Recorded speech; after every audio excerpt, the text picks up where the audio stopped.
नमस्कार, मेरा नाम विवेक कुमार चौरसिया है। आप देख रहे हैं भारत जनता न्यूज़। इस वक्त हम आ चुके हैं प्रेम की नगरी संगम में, जहां 3 नदियां एक साथ जुड़ती है और पाटलिपुत्र की तरफ आगे बढ़ती है।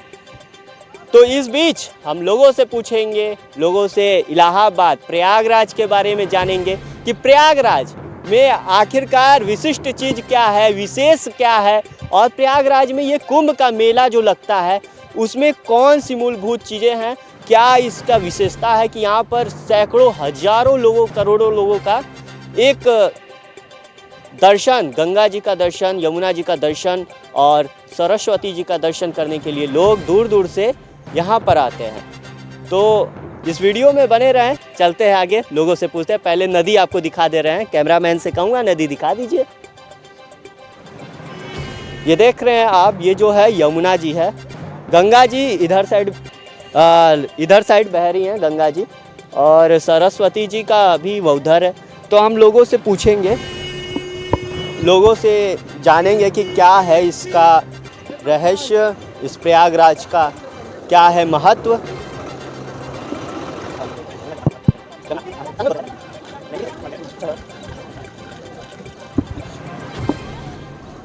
और इस बीच हम नदी के किनारे पहुंच चुके हैं। ये यमुना जी का नदी है और काफ़ी आपको श्रद्धालु दिख रहा है। लगभग इस वक्त 1000, 1500, 2000 से लोग के ऊपर के लोग दिख रहे होंगे। और लोगों से भी बातचीत करेंगे। पहले दुकानदारों से बात कर लेते हैं, क्योंकि ये दुकानदार यहीं के हैं और यहीं के लोग ही सही बता पाएंगे कि प्रयागराज का महत्व क्या है, ये इस नदी किनारे का महत्व क्या है। तो पहले हम बात करते हैं, आपका नाम क्या है? सूरज बिंद नाम है। सूरज जी, आप यहीं के रहने वाले हैं? नहीं, गाजीपुर। कितने साल से यहाँ पर रह रहे हैं? 2017 से। 2017 से।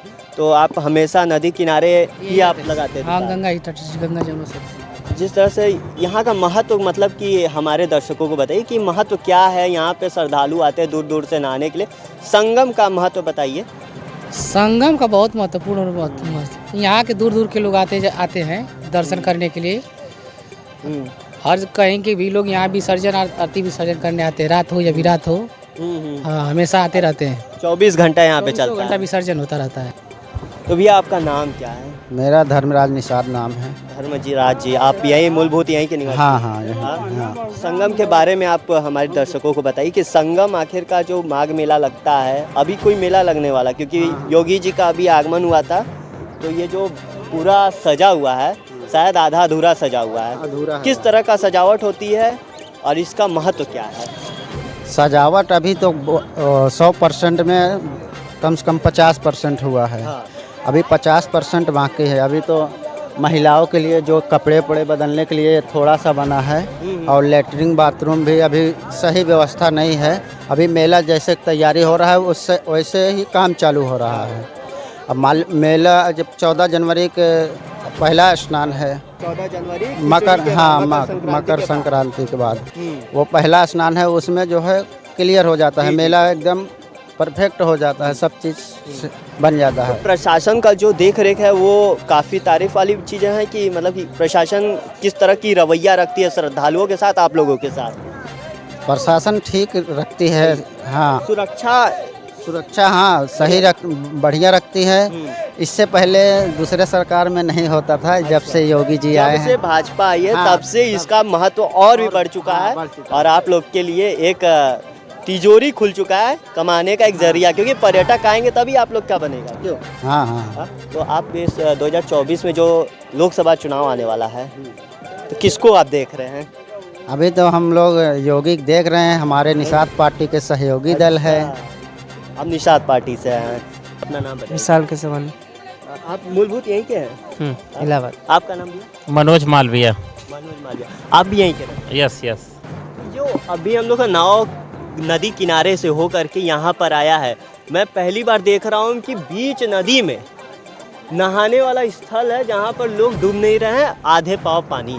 इसका विशेष चीज़ क्या है? मतलब यहाँ पर देखिए, ऐसा है कि गंगा और यमुना दोनों नदियों का मिलन हुआ। ठीक, दोनों नदियों के मिलन के कारण सरस्वती जी यहाँ विलुप्त मानी जाती हैं। हाय सरस्वती जी भी, तीनों नदियाँ प्रमुख है, इसलिए त्रिवेणी बोला गया है। संगम प्रमुख। तो जो दो नदियों, जब यहाँ दोनों नदियों का यहाँ पर तेज़ी से वो होता है, मिलान होता है इन दोनों बहनों का, तो यहाँ पानी की रफ्तार बहुत ज़्यादा हो जाती है। और जहाँ पर पानी की रफ्तार हो जाती है बहुत ज़्यादा, तो वहाँ फिर गहराई नहीं होती है। इस कारण से यहाँ गहराई नहीं है, प्रमुख कारण यही है।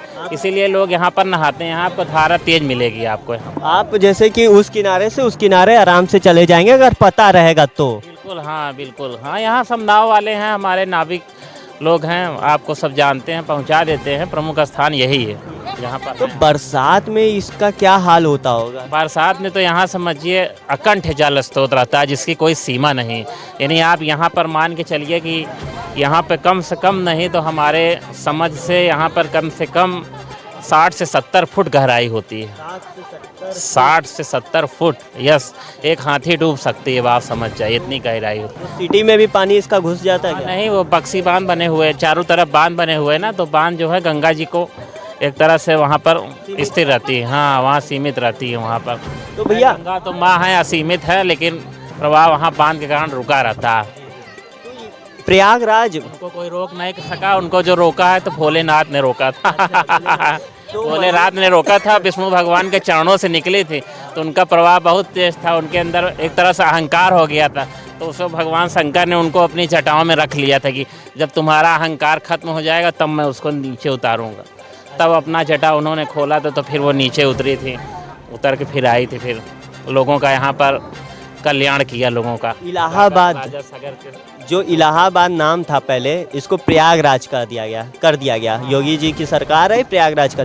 तो हमने कहीं पढ़ा था कि प्रयागराज संतों की जगह माना जाता है, तो वो कौन से संत हैं? प्रयागराज में देखिए बहुत बड़े बड़े संत हुए हैं, यहाँ पर महात्मा हुए हैं, आपके बहुत बड़े बड़े कवि हुए हैं, और अमिताभ बच्चन हुए हैं, बहुत मतलब हर इंडस्ट्री के लोग हुए हैं यहाँ पर, और महापुरुष हुए हैं, एक से एक है। निराला हुए हैं, सूर्यकांत त्रिपाठी, जिनको आपने पढ़ा होगा। इलाहाबाद तो ये अकबर ने रखा था, यहाँ पर उनकी सल्तनत चलती थी, दिल्ली सल्तनत से ये ऑपरेट होता था, इलाहाबाद भी ऑपरेट होता था। तो उन्होंने दीन इलाही धर्म के नाम पर इलाहाबाद इसका नाम रखा गया, जो कि पुराणों और प्राचीन काल में आप रामचरितमानस में प्रयाग का पूरा उल्लेख है, आप पढ़े होंगे। भगवान राम यहाँ आए थे, तो इसलिए इसका पुराना नाम प्रयाग ही था। यहाँ पे ऋषि भारद्वाज के बारे में लोग काफ़ी चर्चा हुई। हाँ, भारद्वाज ऋषि का आश्रम आज हम जो बावसन चौराहा बोलते हैं, उन्होंने यहीं पर जब तब किया था। यहीं भारद्वाज ऋषि के आश्रम में भगवान राम, लक्ष्मण और सीता आए थे, जिसको आज बावसन चौराहा पर आप पार्क के रूप में है, वहाँ उनकी मूर्ति है। राष्ट्रपति जी ने जिसका उद्घाटन किया था, हमारे राष्ट्रपति महामहिम कोविंद जी ने जिसका उद्घाटन किया था, आपने सुना होगा। और ये बहुत बड़े बड़े यहाँ ऋषियों की तपस्या, यहाँ श्रृंगवे राजा श्रृंगी, यहाँ से 30 किलोमीटर ये पड़ता है आपका महुआमा। श्रृंगी ऋषि का आश्रम, जिसको श्रृंगवेरपुर बोलते हैं, वहाँ पर भगवान राम, लक्ष्मण, सीता आए थे, और उन्होंने वहाँ रात्रि प्रवास किया था वहाँ पर। और राम भगवान दशरथ ने पहले सबसे सर्वप्रथम यज्ञ किया था, क्योंकि उनको कोई संतान नहीं हो रही थी, तो ऋषि मुनियों ने बताया कि आप वहाँ पर पहले यज्ञ करिए। तो यहाँ श्रृंगवेरपुर में आके यज्ञ किया था, तब भगवान राम उनके प्रथम पुत्र के रूप में जन्मे थे श्रृंगवेरपुर। यहाँ इलाहाबाद के तो आप हैं, तो इलाहाबाद का विशिष्ट मिष्ठान कौन सा है? यहाँ का देखिए विशिष्ट मिष्ठान तो बहुत है यहाँ पर, और फल में ले लीजिए आप, अमरूद हो गया, वो भी मिष्ठाने है, मीठा है। और हाँ, मीठे में यहाँ लोग ज़्यादातर सुबह है, जलेबी है, दही है, दम आलू पसंद करते हैं, जलेबी है, इसी को मान लीजिए आप। लेकिन हमने पढ़ा है कि लौंग लता यहाँ का ज़्यादा फेमस है। हाँ, लौंग लता का देखिए उद्भव जो हुआ है यहाँ पर, वो जब यहाँ मूल रूप से जब स्टूडेंट लोग आने लगे हैं, इलाहाबाद एक शिक्षा का बहुत बड़ा हब बन गया था, तब से यहाँ हलवाइयों ने लौंग लता एक नया मिठाई है इसका आविष्कार किया, और इसको स्टूडेंट विद्यार्थी भी बहुत पसंद करते हैं। आप भी विद्यार्थी रहे होंगे। हाँ, अभी भी हैं, इसलिए लौंग लता तो है ही है, यहाँ बहुत फेमस है, जिसको विद्यार्थी सबसे प्रमुख रूप से उसको पसंद करते हैं, समोसे के साथ में, विथ समोसा। गंगा किनारे भाई साहब ऊँट लेकर के चल रहे हैं, इनका बिजनेस है। भाई आपका नाम क्या है? आशीष कुमार यादव। आशीष जी, आप यहीं के रहने वाले? हाँ, यहीं के रहने वाले हैं। ऊँट कहाँ से लाए हैं? ऊँट राजस्थान से। राजस्थान से लाए हैं। कितने का पड़ा होगा? ये हमारा ठेकेदार लिया है, हम लोग तो लिए नहीं, वो लोग ठेकेदार से आप लिए हैं। तो आपकी कमाई लगभग यहाँ पे जो माघ मेला आ रहा है, तो आपकी कमाई कितनी हो जाती होगी? कम से कम 2500 से 3000 तक। कितना दे देते हैं आपने ठेकेदार? ठेकेदार पूरा पैसा लेता है उसमें, हाँ हमारा सीधा खर्चा देता है दिहाड़ी दिन भर की 500 रुपये ये। अच्छा 500 रुपये। अगर मान लीजिए 2 या 3 लोग आते हैं तो अगर उन लोग के पास पैसे नहीं रह रहा है तो उनको घूमना होगा तो कैसे? तो थोड़ा कम पैसे में करके ले लेते हैं, एडजस्ट कर लेते हैं, जैसा पैसा रहता है उस हिसाब से। यादव जी एक चीज़ बताइए, ये संगम जो है आप यहीं के रहने वाले, इसकी महत्व क्या है? महत्व कुछ नहीं, बस यही है अपना जो दुकान चला रहे हैं अपना कमाने खाने वाले, वो दुकान से कमा रहे हैं, हमारा लोगों का ये धंधा तो अपना ये लेकिन धंधा। बड़ा दूर दूर से लोग आते हैं नहाने के लिए। ये हनुमान जी की महिमा है, सब वो बुलाते हैं इसीलिए सब आते हैं यहाँ। जब वो बुलाएंगे तभी आएंगे। अच्छा क्या नाम रखे हैं इस बच्चे का? उसका नाम रखे हैं बेटा बहादुर। बहादुर? अरे बहादुर मत डरो यार, बहादुर। चलिए